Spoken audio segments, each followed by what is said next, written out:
سلسلة مطاعم كنتاكي تعلن بشكل صريح أنها تستخدم لحوما بشرية في مطاعمها، حيث ظهر ذلك بشكل واضح في إعلانها الجديد عندما تم غمس شخص داخل مادة معينة ليخرج على شكل دجاج كنتاكي التي يتناولها الجميع.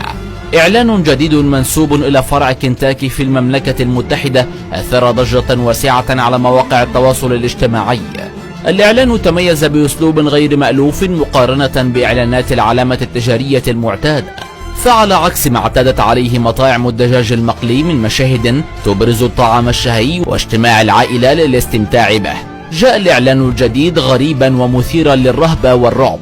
هل تعلن سلسلة مطاعم كنتاكي استخدامها للحوم البشرية؟ قبل عدة سنوات تطرقنا في فيديو تفصيلي إلى قضية مثيرة، حيث تحدثنا عن استخدام بعض الشركات الكبرى مثل ماكدونالدز وكنتاكي للحوم البشرية في منتجاتها، مع تقديم أدلة على هذه الادعاءات. واليوم بعد مرور أكثر من عامين يظهر إعلان جديد من كنتاكي ليؤكد بطريقة غريبة ما تحدثنا عنه سابقا.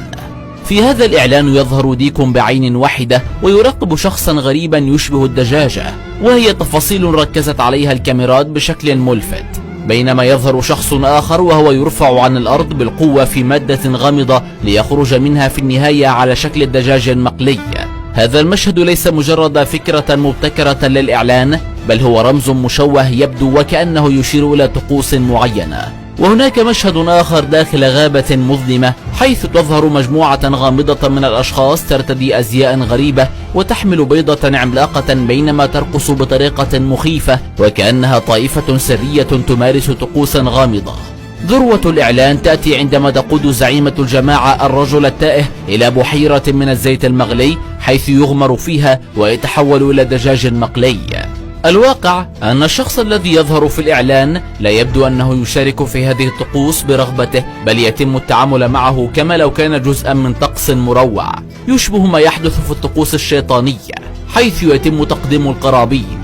هذه الرواية تتماشى مع ما طرحناه في الفيديو من سنتين حول استخدام اللحوم البشرية في الطعام، وهي فكرة محورية مرتبطة بالجوانب المظلمة لهذه الشركات. هذا الإعلان أثار استغراب الكثيرين، إذ تساءل البعض كيف يمكن لعلامة تجارية عالمية أن توحي للمستهلكين ولو بشكل رمزي بأنهم يأكلون لحوم البشر. إذا كان هذا الإعلان مجرد دعاية لمنتج غذائي، فلماذا كل هذه الرمزية حول العين الواحدة والمواد الغامضة؟ هذا يمكن أن يكون إشارة إلى شيء أكبر وأكثر غموضا.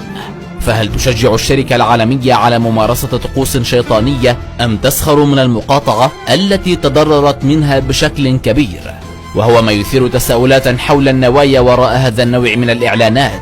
الحقيقة قد تكون مخيفة وراء الرموز، والآن جاء الوقت لفتح أعيننا على هذه الحقيقة المظلمة.